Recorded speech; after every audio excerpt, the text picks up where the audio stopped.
una familia nacida de una promesa. Para ello yo quiero que tú me acompañes al libro de Gálatas. Gálatas es una de las cartas de Pablo. Lo voy a leer desde esta versión, la versión Nueva Traducción Viviente. Lo podemos ver ahí en sus pantallas. Dice: sin embargo, cuando se cumplió el tiempo establecido, Dios envió a su Hijo, nacido de una mujer y sujeto a la ley. Dios lo envió para que comprara la libertad de lo que éramos esclavos, de la ley, a fin de poder adoptarnos como sus propios hijos. Es maravilloso cuando vemos eso, ¿verdad? Pablo está describiendo aquí, Pablo recibe esta revelación de parte de Dios por medio del Espíritu Santo. Y Pablo dice: óyeme, sin embargo, después de todo lo que él estaba describiendo acerca de la ley, acerca del pecado y todo esto, Pablo dice: sin embargo, cuando se cumplió el tiempo establecido. Y quise subrayar esta parte, quise resaltar la palabra establecido por una razón. Y la razón es porque en el tiempo perfecto Dios cumple su promesa de hacernos sus hijos. En el tiempo perfecto. Fíjense cómo Pablo lo describe en Gálatas. Pablo dice en Gálatas, dice claramente que es en el tiempo establecido. Había un tiempo establecido por Dios. Había un tiempo establecido por Dios. Y cuando vemos que había un tiempo establecido por Dios, nos enseña eso, que Dios no se mueve por un plan B. A veces podemos pensar que Dios tiene como un plan B, como que Dios es un Dios reactivo.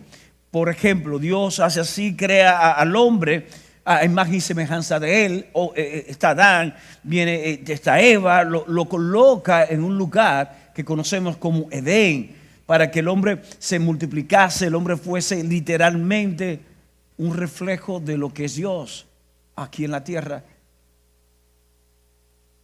Conocemos la historia. Viene rebeldía en el corazón del hombre, viene Adán, se revela a la voluntad de Dios, a la que Dios le había establecido. Y yo no me imagino a un Dios reactivo. Mira lo que me hizo este tipo. Voy a tener ahora que tener un plan diferente para salvar la humanidad, porque a causa de eso que acaba de hacer este hombre, la humanidad que venga detrás de él va a estar desconectada de mí, porque se ha revelado. Ahora yo tengo que inventarme un plan. Déjame ver qué hago. Ya yo sé, voy a hacer. No. Dios había preestablecido. Cuando Dios crea al hombre a imagen y semejanza, pero la imagen y semejanza no es igual a él. Dios no creó al hombre con un nivel de perfección a que el hombre no pecase. Había una vulnerabilidad dentro de la misma creación del hombre como tal. Y por cuanto Dios sabía que el hombre en algún momento le iba a fallar, antes de la misma creación del hombre ya Dios había provisto un mecanismo de salvación para el hombre. Y no lo vamos a leer porque no tenemos tiempo, pero hay una parte más adelante en las Escrituras. Uno de los apóstoles, el apóstol Pedro, y todos lo saben quién es, Pedro escribe algo así, que Cristo era el Cordero de Dios que había sido inmolado, había sido sacrificado desde antes de la fundación de los tiempos. ¿Me explico?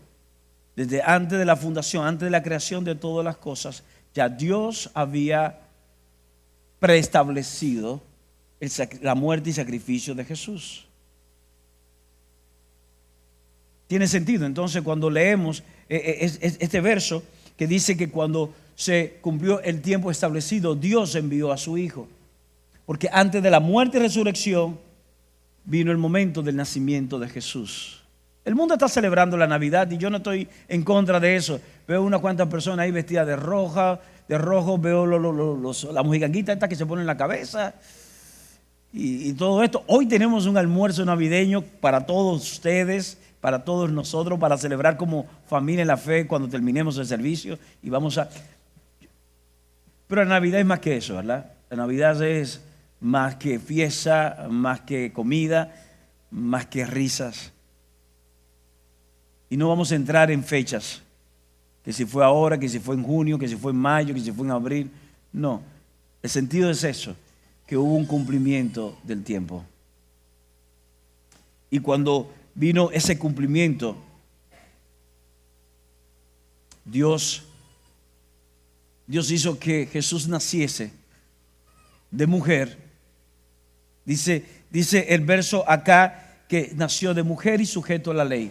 La razón por la cual era necesario que naciera de mujer y sujeto a la ley, y lo digo en un minuto o menos de un minuto, es eso.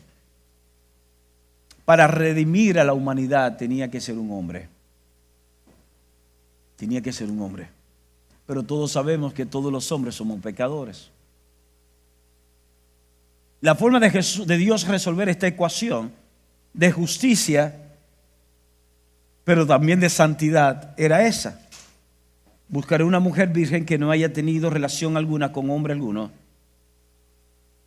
Tomaré prestado su vientre y depositaré mi ADN. Depositaré mi propio ser. Y por eso Lucas habla, capítulo 1, que el Espíritu Santo, su sombra cubrió a María y ella quedó embarazada. Y dentro de su vientre comenzó a crecer la encarnación misma de Dios, que es Jesús.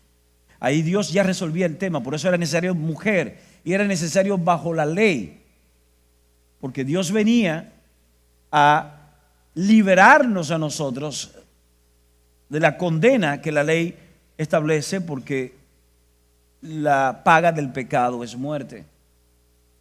Entonces él tenía que nacer bajo la ley, nacer hombre, para poder entonces posicionarse en el lugar nuestro. Y espero que no sea mucha información, pero el punto donde yo quiero llevarte es que la religión nos ha dicho tantas veces a ti y a mí que para que tú y yo seamos amados, para que tú y yo seamos aceptados por Dios, tenemos que obedecer. Yo estoy seguro que el 90% de los que están aquí y mucho más, si son de mi generación, crecieron escuchando esto. Pórtate bien o si no, papá Dios te castiga. Y de alguna manera nosotros asociamos el castigo con el portarme mal y el portarme bien con amor. Y esa forma de nosotros escuchar desde que éramos pequeños, la religión de una manera u otra fue creando una fortaleza en nuestras mentes donde nos enseñaba de que si tú no obedeces a Dios, tú no vas a ser amado por Dios, tú no vas a ser aceptado por Dios. Todo lo contrario es lo que vemos en las Escrituras. Porque Cristo no murió por aquellos que amaban a Dios.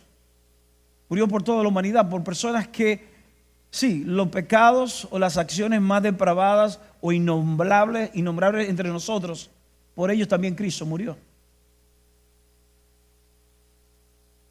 Pero el mundo, el sistema, ¿qué nos dice el sistema? El sistema nos dice muchas veces, mira, ¿sabes qué? En este asunto con Dios, en este asunto de tú ser amado o ser aceptado, no te pongas tanto asunto a la parte espiritual. Decídete, acéptate tú mismo, ten paz contigo mismo, contigo misma, valórate a ti mismo y sé feliz.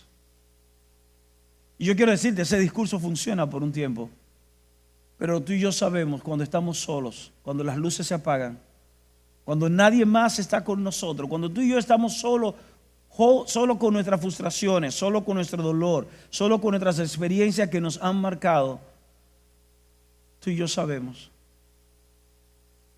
que tú y yo mismos incluso dejamos de amarnos y hasta quisiéramos en momento atentar con nuestro destino o propósito.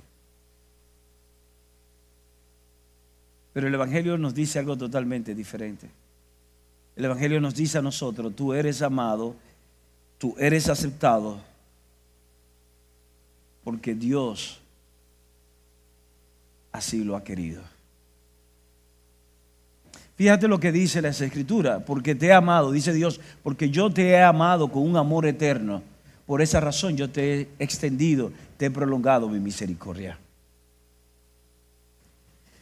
Y ustedes dirán, ok, Javier, yo entiendo esto, pero ¿de qué me sirve? Óyeme, es que esto que te estoy diciendo te sirve para tú entender que Dios no te salvó a ti para usarte, Él te salvó para adoptarte. Porque muchas veces entendemos, sí, yo sé que Dios me ama, yo sé que Dios me está llamando, pero en su momento, en su momento yo voy a servirle a Dios. Y pensamos como que Dios es un director de gestión humana que está reclutando personal para trabajar en su empresa celestial. Y no, eso es una mentira. Dios no te necesita a ti para hacer absolutamente nada. Ahora mismo Dios lo que quiere hacer puede enviar una legión de ángeles y lo puede hacer. Dios mismo lo puede hacer. Te voy a hacer esta pregunta. Si es cierto que Dios creó los cielos y la tierra con su palabra, ¿por qué tú crees que te puede necesitar a ti para hacer algo? Entonces, si Él te salvó a ti, no es para que tú le sirvas.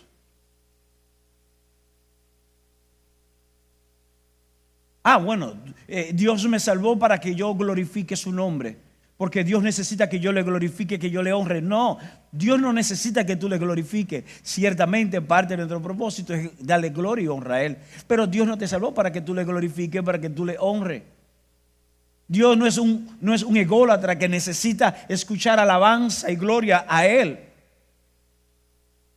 Desde la eternidad hasta la eternidad, toda la creación en los cielos adoran al Dios mismo. Si Dios te salvó y si Dios te está invitando, si tú aún no le conoces a Él y Dios te está llamando a ser parte de Él, a ser su hijo, a ser su hija, no es para que tú le sirvas, no es para que tú le alabes, no es para que tú le adores, es para adoptarte, es porque Él quiere ser tu padre, es porque Él quiere derramar su amor en tu corazón por medio de su espíritu, es porque Él quiere transformar todo tu ser, transformar tu realidad y posicionarte en Él. Y todo eso ocurrió en el cumplimiento de un tiempo establecido.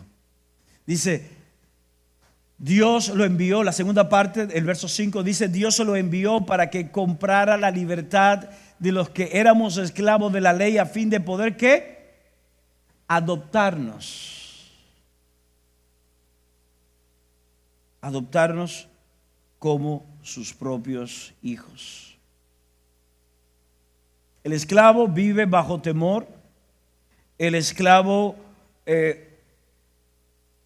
recibe méritos o aplausos de su amo cuando hace lo que tiene que hacer y recibe disciplina o golpes cuando no hace lo que tenía que hacer. Pero cuando Dios nos llama a esta forma de hijos por su gracia, no somos definidos por una acción, somos definidos por una relación. Tú eres hijo, eres hija, o te conviertes en un hijo o una hija de Dios, no por una acción que tú hagas, sino por una relación que Dios ha establecido por medio de Cristo Jesús. Así que recuerda que Dios no te salvó para usarte. ¿Te salvó para qué? Para adoptarte. Quiero avanzar 2 versos más. Ahí habla en el verso 6 y verso 7. Dice, y debido a que somos hijos, recuerden, Él hizo todo esto para adoptarnos como sus propios hijos. Ahí termina el verso 5. Verso 6 dice, y debido a que somos sus hijos, Dios envió al Espíritu de su Hijo, estamos hablando del Espíritu Santo, a nuestro corazón, el cual nos impulsa a exclamar, Abba, Padre. Ahora ya no eres un esclavo, sino un hijo de Dios, y como eres su hijo, Dios te ha hecho su heredero. Entonces, recapitulando, si vemos anteriormente de que la razón por la cual Dios me salva no es para que yo le sirva, sino para Él adoptarme, la adopción, ¿qué hace en mí? La adopción lo que hace es que redefine mi vida, mi identidad. Así que lo segundo es, todo Dios lo hace en un tiempo perfecto. Dios no es Dios reactivo, pero lo segundo que yo quiero que tú te lleves en tu corazón en esa mañana es eso. La adopción de Dios redefine nuestra identidad. Éramos esclavos, éramos enemigos, éramos extraños, éramos rebeldes. Todas estas cosas que tú quieras pensar o decir, eso tú y yo éramos. Pero cuando venimos a Dios por medio de Cristo, nuestra identidad es redefinida y ya no somos más esas cosas. Somos hijos de Dios. Y eso es maravilloso porque aquí vemos que el cristianismo no solamente ofrece un perdón legal, sino que es algo relacional. Es decir, el cristianismo no ofrece solo perdón legal, sino también una intimidad relacional. Para los religiosos, y perdónenme que yo hable tanto de los religiosos, es que hemos sido tan cautivos de las religiones, de las denominaciones y todo esto, y un sistema de dogmas que muchas veces nos dicen: si tú no haces esto, no logras esto.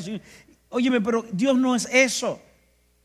El Dios que predicamos, el Dios que conocemos no es eso. Y el cristianismo no ofrece solamente un perdón legal. Ciertamente, legalmente estábamos muertos a nuestros pecados, estábamos esclavos. Y por medio de Cristo Jesús, el perdón de Dios cuando interviene en nuestras vidas, no solamente nos liberta de la muerte del pecado, no solamente nos hace libre para amar, para adorar a Dios, sino que provoca un camino abierto para tú y yo desarrollar una intimidad relacional con Dios. Una intimidad relacional con Dios. Por eso que cuando leemos este verso y dice, y Dios envió al Espíritu de su Hijo a nuestro corazón, el cual nos impulsa a clamar: Abba, Padre. La palabra Abba es una palabra que implica un nivel de intimidad, de cercanía. Abba, Padre. Cuando tú dices Abba, tú estás hablando de papito, papi. Es ese nivel de intimidad que esa palabra en arameo lo que implica ese nivel de intimidad, de cercanía. Sí. Estamos hablando de que por siglos, este pueblo que había sido escogido por Dios, cuando hablaban de Dios, veían un Dios lejano, un Dios justo, un Dios bueno, un Dios verdadero, un Dios todopoderoso, pero un Dios lejano. Pero Cristo lo ha hecho cercano. Así como yo estoy en la proximidad ahora de Juan Carlos y puedo tocarlo, así también tú y yo podemos acercarnos. El autor de Hebreos lo dice de esta manera: dice que tú y yo podemos acercarnos libremente, confiadamente al trono de la gracia para alcanzar oportuno socorro. La palabra confiadamente está hablando de una seguridad. Está hablando de que tú y yo podemos acercarnos a Dios a cualquier hora de la mañana, a cualquier hora de la madrugada, a cualquier hora de la noche. Tú y yo podemos acercarnos porque el cristianismo implica una intimidad relacional con Dios. Nos hace hijos que podamos conocer el corazón de Dios. Cuando leemos o revisamos el relato de Lucas capítulo 15, mal llamado, yo le digo mal llamado, la historia del hijo pródigo. Recuerden que lo del hijo pródigo es un subtítulo que le ponen las personas que redactaron, ¿verdad? Que transcribieron los rollos. Pero para mí es la historia de una familia de dos hijos que nunca conocieron el corazón de su padre. Vemos un hijo joven rebelde que por no conocer el corazón de su padre le pide que le dé todo lo que era su herencia para él y vivir su vida. porque él entendía que plenitud era sinónimo de recursos. Pero hubo otro hijo que se quedó, que cuando el hijo que se fue regresó y el padre hizo una fiesta, este hijo se ofendió porque dijo: óyeme, este sinvergüenza que se fue, tú le haces una fiesta porque ha retornado, y yo que he hecho todo por ti, yo que he trabajado, yo que me he esforzado, yo que me he doblado el lomo para servirte, a mí tú no me has hecho nada. Y el padre dice: ¿por qué todo lo mío es tuyo? Este que se quedó en la casa nunca conoció tampoco el corazón de su padre, porque entendía que por trabajar, por esforzarse, con eso ganaba mérito al padre. Y ni el uno ni el otro tenían que hacer absolutamente nada, simplemente vivir como hijos. Cuando somos parte de la familia de Dios, cuando tú y yo tenemos conciencia de lo que es ser hijo de Dios, podemos desarrollar ese nivel de intimidad relacional con Dios. No es un Dios lejano, es un Padre cercano, es un Padre amado. Es un Padre que te ama. No que te va a apoyar tus vagabunderías, como dicen por ahí. Porque el Padre que al hijo que ama disciplina. Pero es un Padre que te ama. Es un Padre que va a cumplir su propósito en tu vida. Es un Padre que no va a abandonar la obra de sus manos en ti. Es un Padre que Él revela a través de uno de sus profetas que sus pensamientos para tu vida siempre serán pensamientos de bien, pensamientos de paz, con tal de que alcance el fin que anhelas en tu corazón. Pero ¿sabes qué? Nos perdemos todo eso porque no tenemos ese nivel de relación. Y pensamos que nuestro valor está determinado por lo que hacemos. Y quiero que sepas esto: tu valor está determinado por quién eres en Dios y no por lo que viviste o por lo que hagas. Óyeme bien, que esto quede bien claro en todos nosotros. Tu valor y mi valor está determinado por quienes somos ya en Dios, no por lo que hayamos vivido. Bueno, sí, yo sé que Dios me ama, soy su hijo, pero es que yo tuve una vida desastrosa. Óyeme, Dios dice que cuando Él perdona tus pecados no hace más memoria de ellos.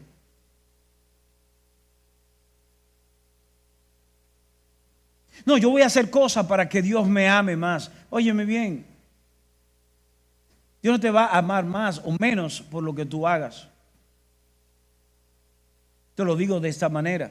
Jesús cuando es bautizado en el Jordán, ¿recuerdan ese pasaje algunos? Jesús es bautizado en el Jordán y dice que en el momento en que es bautizado, los cielos se abren, y desciende como paloma el Espíritu Santo sobre él, y se escucha una gran voz: ese es mi Hijo amado, en quien tengo complacencia. Pregunto, ¿cuántos muertos Jesús había resucitado como persona? ¿Cuántos paralíticos se habían levantado? ¿Cuántos enfermos cuántos leprosos habían sido limpiados? ¿Cuántos mudos habían abierto sus labios para hablar? Cero. Jesús no había hecho un solo milagro. Ni siquiera un mosquito había resucitado. Y Dios dice: ese es mi Hijo amado, en quien tengo complacencia. El amor de Dios sobre tu vida no va determinado por tus acciones, sino por quién eres en Él. Estamos claros, tus acciones tienen consecuencias buenas y malas dependiendo de cuáles sean. Pero el amor de Dios no está determinado a eso. Tu valor no está determinado por eso. Finalmente quiero que leamos Efesios 2:19. Efesios 2:19 nos dice acá: así que ahora ustedes, los gentiles. Cuando habla de gentiles se está refiriendo a ese pueblo que no era el pueblo de Israel, sino el otro pueblo, lo cual caemos nosotros también, ¿verdad? Dentro del contexto en que está escribiendo Pablo. Dice: ahora ustedes, los gentiles, ya no son unos desconocidos ni extranjeros, son ciudadanos junto con todo el pueblo santo de Dios. ¿Son miembros de qué? Miembros de la familia de Dios. miembros de la familia de Dios. Dios cuando te miró a ti en la eternidad, Dios pensó en una familia. Hay muchos títulos que usamos y está bien que tú lo uses, no es pecado usarlo. No, porque yo soy un siervo de Dios, yo soy un soldado de Dios, yo soy un obrero de Dios. Oye, me puedo usar todos los títulos que tú quieras, pero cuando Dios pensó en ti, Dios no pensó en un siervo, no pensó en un soldado, no pensó en un obrero. Dios pensó en un hijo, Dios pensó en una familia. Dios pensó en una familia. Pensó en ti para que tú seas su familia. Por eso hoy, una vez tú has aceptado en tu corazón a Jesús como Señor y Salvador, eres miembro de la familia de Dios. Y ser parte de la familia de Dios trae bendición a ti. Y a la vez, quiero que sepa, que genera un compromiso también a tu vida. Repito, ser parte de la familia de Dios trae bendición y a la vez genera compromiso a nuestras vidas. Y aquí me detengo unos minutos, ¿verdad? Para ya, yo sé que muchos me relajan, pero vamos a ir descendiendo, vamos a ir perdiendo altura. Cuando leemos eso, nos damos cuenta de algo, y es que ser parte de la familia de Dios, dice, trae bendición. Recuerdan que decíamos ahorita que esta es una generación que hay un tema de identidad, hay un tema de pertenencia, todos queremos pertenecer a algo. Nos queremos sentir validados. Uno de los grandes desafíos que tienen nuestros jóvenes o nuestros adolescentes es que muchas veces son influenciados por el grupo, no porque en el corazón de ellos está hacer lo que hace el resto del grupo, es porque quieren pertenecer. Hay un deseo de pertenencia.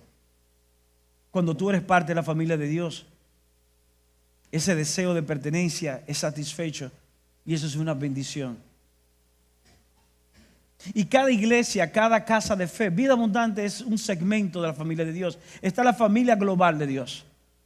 La familia global está compuesta por todos aquellos que en todo el mundo, sin importar denominación, sin importar rótulo, título de la iglesia, como se llame, todos aquellos que han confesado a Jesús como Señor y Salvador en sus corazones, que le han creído a Él como el único camino para llegar al Padre, todas esas personas son parte de la familia de Dios.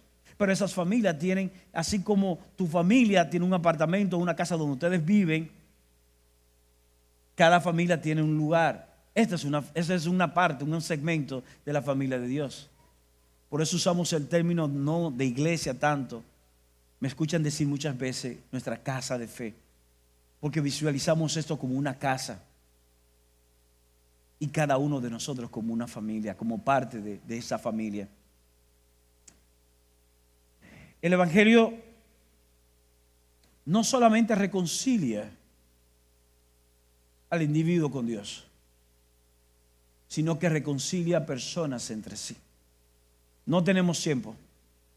Ese reloj rígido y misericordia ya me está pisando los talones, como dicen. Pero yo quiero decirte esto, cuando tú y yo somos parte de la familia de Dios y tenemos este nivel de comprensión, entonces nos damos cuenta que esto no se trata solamente de una relación con Dios, sino también se trata de una relación saludable entre nosotros. Por eso leemos pasajes en la Escritura donde nos habla de amar los unos a los otros, nos habla de perdonarnos, nos habla de tolerarnos, nos habla de apoyarnos. Es más, dice incluso las Escrituras de amar a aquellos que aún son difíciles, porque hay personas que son difíciles. Óigame bien, te la ponen incómoda para amarlo. Hay gente que te la pone difícil para amarlo. Yo digo que hay personas que son un verdadero regalo de Dios porque es para perfeccionarte. Dice, Señor, yo sé que tú quieres sacar lo mejor de mí. Y como yo la amo tanto, llévatela a tu presencia. No aguanto.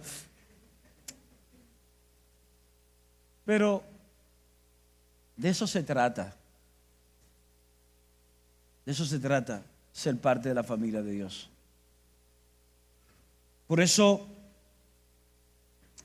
La iglesia no debe ser vista, cada casa de fe no debe ser vista como una organización donde personas con iguales intereses convergen, sino que debe ser vista como una familia formada bajo la gracia de Dios.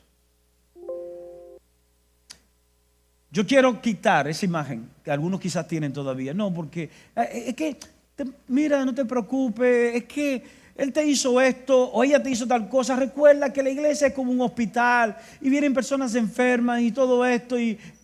No, vamos a quitarnos la imagen de que la iglesia es como un hospital. Y vamos a pensar que la iglesia es una familia. Como dice la Escritura, es la familia de Dios. Y sabemos que en la familia hay un loco, hay una que es loco y lo practica también. Sí, hay de todo en la familia. Hay uno que tiene el don de lengua. No estoy hablando de hablar de lengua, sino de chismoso. Hay de todo en la familia. Pero ¿sabes qué? Somos familia. Nos amamos y al final del día nos sentamos juntos en la mesa. ¿Cuánto más? Si en lo natural podemos lidiar con esos temas, ¿cuánto más cuando tú y yo? ¿Recuerda el verso que leímos? Dice que Dios envió al Espíritu de su Hijo. ¿A dónde? A nuestros corazones. Tú tienes el Espíritu Santo en tu corazón. Tú tienes a Dios habitando en tu corazón por medio de su Espíritu. Entonces, aquel que es amor y cuyo amor es amor eterno, habita en ti. Y si tú eres su hijo o eres su hija, lo menos que tú y yo podemos hacer es reflejar ese amor. Vuelvo y te digo, amor no es validar y aplaudir lo mal hecho, pero estar dispuesto a amar aún por encima de eso y ser paciente y creer y esperar por una transformación, y él está dispuesto a esperar en Dios y ver su respuesta. Eso es la familia. Por eso podemos decir una y otra vez que ser parte de la familia de Dios trae bendición y a la vez genera ese compromiso. Porque tú no perteneces a la iglesia porque asiste. Tú perteneces porque fuiste adoptado por Dios. Voy a repetir esto. Tú no asistes a la iglesia. Bueno, yo voy a asistir a la iglesia. Yo pertenezco a la iglesia de Cristo porque yo asisto a tal iglesia. Yo voy a tal iglesia y soy parte de la familia de Dios. No, ir a una iglesia no te hace parte de la familia de Dios.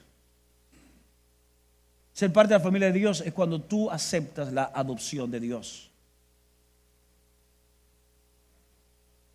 Conozco personas endiabladas que van todos los domingos a la iglesia, diezman, ofrendan, cantan, hasta predican y algunos hasta son líderes principales. Y eso no lo hace ser iglesia. Yo sé que es incómodo esto que acabo de decir, pero son de esos temas que sabemos pero no queremos tocar. Cuando conocemos personas que dicen ser, pero no son.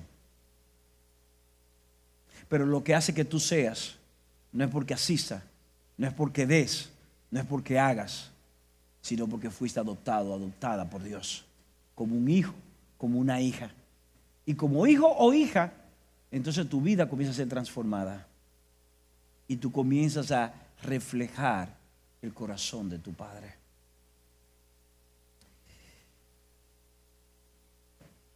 Así que la fe madura no se vive en aislamiento, sino en familia. Sé que el COVID nos forzó a separarnos, a aislarnos. No, yo veo la prédica por YouTube, yo envío mis diezmos, yo envío mis ofrendas, yo hago esto, pero es que la gente es muy problemática. Yo tengo una relación personal con Dios. No, Dios no te imaginó a ti en una relación personal con Él y separado de una familia. Dios te concibió como parte de una familia, con todo lo que implica ser parte de una familia. Por eso el autor de Hebreos dice: no dejen de congregarse como muchos tienen por costumbre. Aquí podemos parar ya. Y quiero orar. Pero antes de orar por ti, ustedes me dirán: ¿qué yo puedo hacer con todo esto, Javier? Javier, tú me has dicho muchas cosas y yo no sé. Algunos tomaron notas, otros hicieron fotos a la pantalla. Pero ahora, ¿qué yo puedo hacer? Sencillo, 2 pasos te voy a dar sencillo. Y aquí lo tienes, un plan, como siempre tenemos, ¿verdad? Ese plan de acción. Son 2 pasos sencillos. Primero, yo quiero que tú puedas afirmar tu identidad esta semana. Afirma tu identidad esta semana. Tú puedes cada día declarar: yo soy un hijo, soy una hija de Dios. Soy bendecido, soy bendecida en Cristo Jesús. Y nada ni nadie me puede mover de mi posición en Él. Y repite eso constantemente, declara eso cada mañana, cada tarde, cada noche, cada momento que tú puedas. Di: yo soy un hijo de Dios, bendecido en Cristo Jesús. Y nada lo que ocurra, nadie, no importa lo que digan de mí, nada ni nadie me puede mover de mi posición en Él. Y lo segundo que yo quiero invitarte a que tú puedas vivir intencionalmente en la familia de la fe. Identifica a alguien que no sea la persona más cercana que tú siempre hablas con él. No, identifica a alguien. Dale un toquecito, llámale, textéale, como tú quieras hacerle, pero muestra una parte de tu amor a esa persona. Recuerda que todos nosotros somos una familia nacida de la promesa. Somos una familia nacida de la promesa. Quiero invitarte a orar en este momento. Quiero invitarte a que puedas cerrar tus ojos por unos instantes. Recuerda que esto de cerrar los ojos no tiene algo mágico, ¿verdad? Es simplemente para que por unos segundos no tengamos distracción. Y quiero que medites en esto. Medites en el amor de Dios.